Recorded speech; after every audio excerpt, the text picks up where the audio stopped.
Hi, my name is Henrik Sandin and this is my Team Fortress 2 map, Encampment.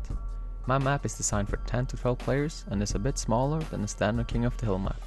I made this choice since I wanted to push towards a fast-paced and intense gameplay. Both teams spawn in separate ends of the map, with multiple paths to get into the middle. I split up the map in 3 zones, the red, the blue and the neutral zone. Having these zones creates a sense of ownership for the teams, making the neutral zone the most appealing one to capture. This pushes the gameplay towards the middle of the map and creates a circular flow around the capture zone. When designing the map, I tried to create multiple flanking paths for the teams to use. These flanking paths were appreciated by the players since it gave them different options to choose from when engaging the other team. My design strived towards having most of the combat taking place at the capture point, and should the player feel under advantage or need to resupply, they can often use the flanking paths for getting in and out of combat fairly quickly. In earlier versions, I designed the map to have underground tunnels, functioning as flanking routes. After watching players playtest my map, I came to the conclusion that the tunnels took too long to run through.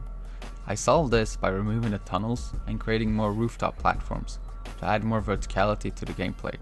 I designed them as flanking routes without the downside of players being away from the combat for too long. I started creating unique paths and spots on the elevated areas for classes like the Scout and the Sniper, promoting the class's uniqueness.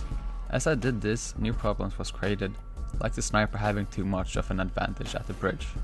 At first, the bridge had no walls and was hollow, so explosive projectiles would pass right through it, leaving the Sniper unharmed. My solution was to add see-through walls on the bridge, so that classes like the Devilman and Soldier could fire a projectile towards the opening of the window, and hit the walls dealing splash damage towards the Sniper. Another big challenge I had was connected with the Engineer class. When designing my King of the Hill map, the Engineer would often have too much or not enough of an impact on the game. To balance this, I made sure both of the teams had a good turret spot close to the main objective, and that the weakness it had was that it could be flanked from higher ground where it had no vision.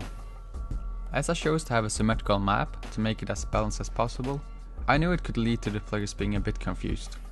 Things like the players mistaking one side for another and just having a hard time navigating could easily occur.